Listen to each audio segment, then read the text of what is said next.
Hello, welcome back to the Care and Conversation studio, live from the Care Show in London. We have our next guest in the studio. Hello. Thank you so much for calling me on. I appreciate that, York. No worries. Do you want to tell us who you are and what you do? Yes, my name is Nitesh Somani. I'm the CEO of Cara Healthcare, and we have 10 care homes, and we also do have pharmacies in the business as well. Perfect. So I'd really love to hear the story of how you got to where you are. 10 care homes, it's a nice big round number, double figures. Yeah, where did it start?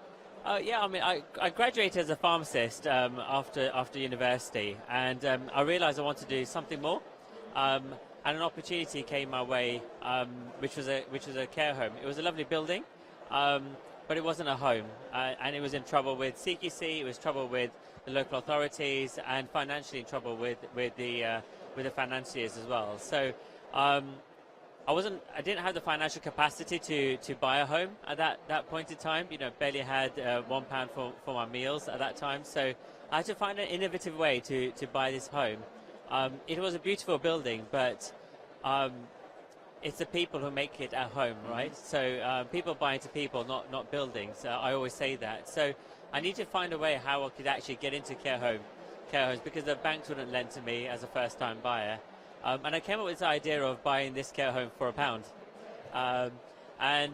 The gents were in trouble, so I said, look, I'll walk in for £1, you walk out, I take away all your troubles. And they actually agreed to it. And that's actually how I walked into my first care home. I bought it for £1. And its success then continued from that point. It was a steep learning curve, because it's not similar to pharmacy in any way, shape or form. You think it is, but there's only... The jog round is the only thing that's a similarity, which is 2 hours of your day, and the rest is sort of alien to you. So it was a steep learning curve, and I brought in a great manager to teach me about care. And we turned the home round very quickly. We turned it around with CQC, turned it around with the financiers, and started filling the home very, very quickly. Wow. So when was that then?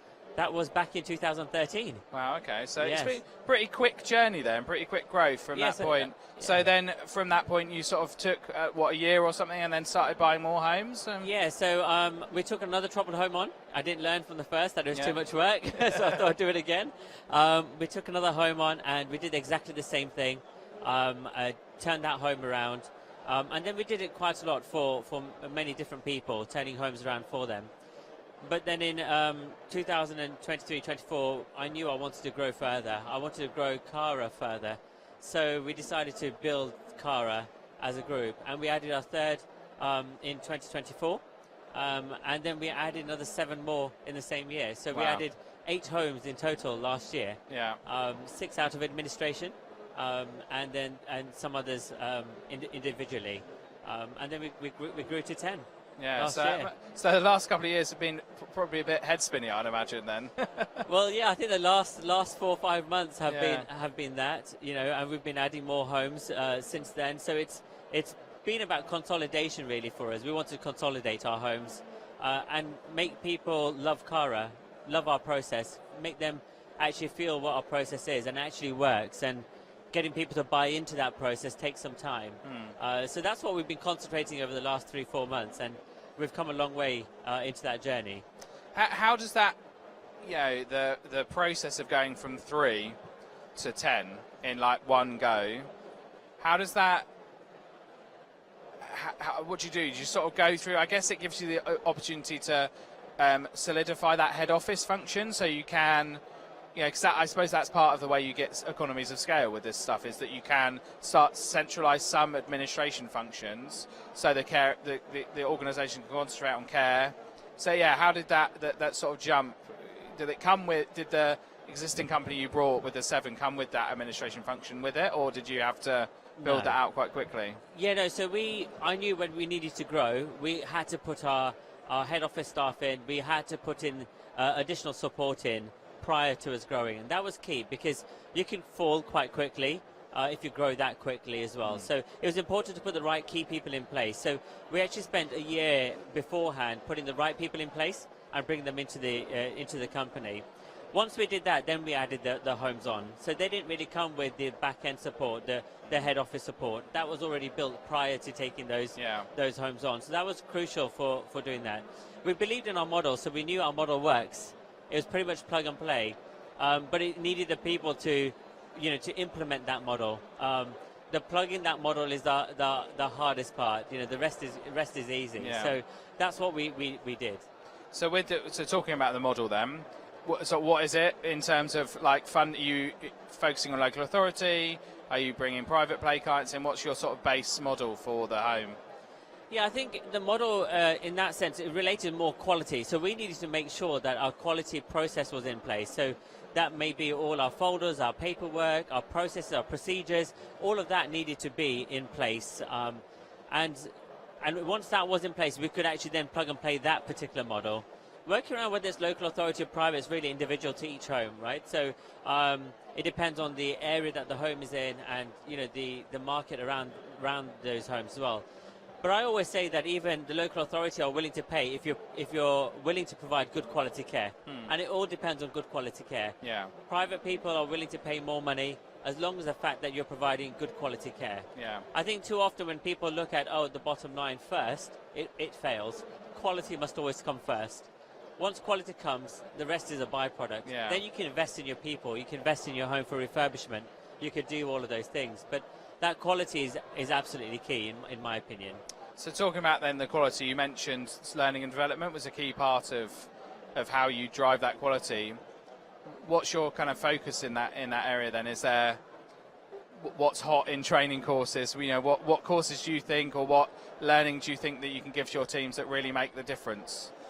Yeah, so I've actually been in Newcastle for the last 2 days, just been on Cara Training Academy. We set up something called the Cara Training Academy in January, and this was really to ensure the growth of our people, the people that work within Cara. So what we did was set up this training academy to make sure we have this every single month. We've already done 15 training academies already. So it's really important. I always tell my team that those who learn the fastest have the most competitive advantage, right? Working smarter, not harder. That's the key element. You can work all week and people come to say, I worked really hard this week, but there's been no outcome as a result of it. And somebody who could just do 1 hour's work could achieve a great outcome. So I think it's really important, and I say this all the time, is working smarter, not harder. And I always say those who learn, always progress in life. So this is the key elements that we put out to all of our staff, right? And I always say, look, to be successful, you don't need to be different. It's what most people aren't, which is consistent, right? So our paperwork, our processes, it's all consistent. We're making sure that across all the care homes, it's absolutely consistent. And this is the message I've been driving for the last 2 days with our team as well. And at the end of it, they all come out and say, let's work smarter and not harder. That's really interesting. So from a perspective of like, if I'm a care home provider watching this and I'm thinking about different bits of technology, is there things that stick out for you that you think, this is really interesting, this is a process that we use, or a company that we work with that we think is really like on it and it really makes a difference to both the quality of care and the bottom line, and is effective and constructive and works really well? Yes, I think you've got all your standard ones, which you have, like your care planning, your medication. Everyone talks about all of these all the time. And yes, we are doing that at Cara as well. But I think we're also looking at the back-end office sort of functionality as well. So bringing in things like ATS systems. So when people are coming on board, it's actually an enjoyable process, where the manual process is being taken away altogether. So actually it's very much automated for them. But at the same time, they have real people that they're dealing with. So we're also concentrating on the back end side of things, and marketing as well, right? So it's about actually, you posting out to Facebook, social media, Instagram, everywhere else. It can be quite a laborious process, but when you grow to 10, you need to think of processes that can automate that, so it goes out to all social media platforms and not just one. So we're looking into those kind of avenues now to try and build that for ourselves as well. So the back end is also just as important, because those stories need to be told, right? So those stories need to get out there, and we need to assist the care home managers to get the stories out there. Yeah. I took my children to watch the Harry Potter show, and I posted about this very, very recently. And there was this quote from J.K. Rowling, and it said, "A story lives on only when people would want to listen to it." And I looked at that quote and I looked at it again and again, because it actually resonated with me. I said, this is actually Cara. Every resident's story lives on because we choose to listen. We choose to care. We choose to remember it. Every life has a story because we're there to listen to it. And that's not written anywhere, but it lives within us. And I think that's where the real magic is. And that's what stopped me looking at that quote. But I think it's not just in care, it's in life as well, is it right? So I have children. So sometimes I think, we create stories with our children, don't we? And it's important to be there in that moment of time with them because they will remember that story for the rest of their lives. So I think it was a really important quote for me to come across. Normally when you're out with your children, it's quite hectic. You don't get to concentrate on anything. But I saw this quote and I thought this really resonates with actually what we do at Cara Healthcare. Oh, nice. So I guess that feeds into kind of all of the ideas across your organisation. I was going to ask you about social media, and obviously you're active on it. You use it as an organisation. I think for a lot of companies, they don't really know what to do or how to do it or how to approach it. And it sounds like you've got a kind of idea on that. What's your kind of strategy on that side of things? Yeah, I'm not sure if I've got the best of ideas on it, but I think it's worked. Something's At least working. you have an idea. At least I have an idea. A lot of companies go, I don't even know. Because it is, like you said, it is a bit of a time vampire.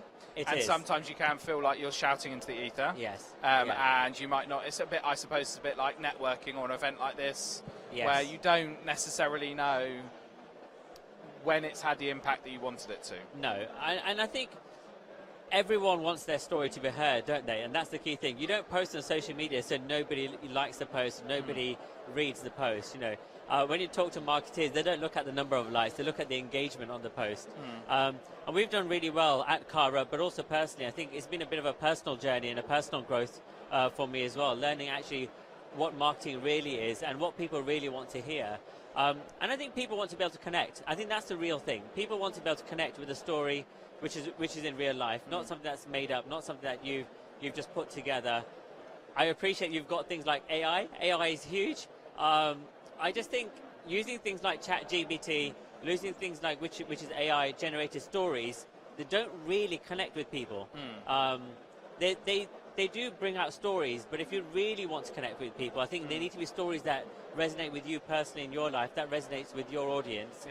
And telling you that story about just a Harry Potter, that's a real life story. That's not a story that's been generated by AI. That's a story that's touched me, that's touched my workforce, that's touched my people at Cara.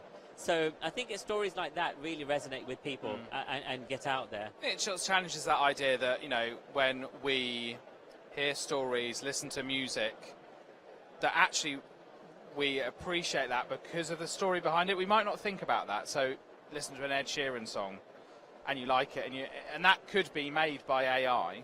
However, because you have some kind of level of backstory for that, it creates an emotion, a feeling in it.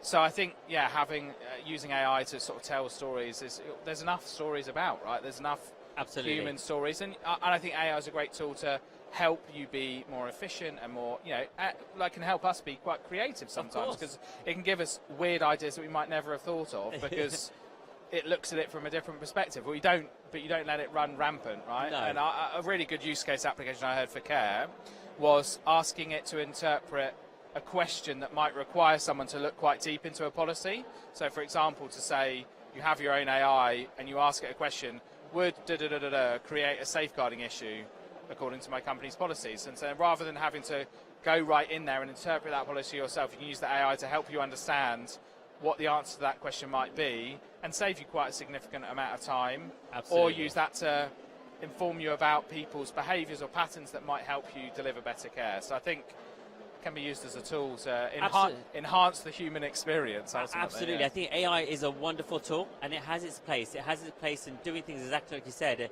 It could be developing, safeguarding matters or even a care plan, ideas for how to write a care plan, for example. But it can't build the people-to-people skill. So it can't build the real-life interaction. So if you are going to go into how do I do a supervision, it won't tell me how to talk to you today. It won't tell me how to act or how to behave with you today. And I think that's a skill that you've got to learn outside of AI. And I think that's one thing that AI won't take away. But it has a great place in care, right? I've seen a robot here today.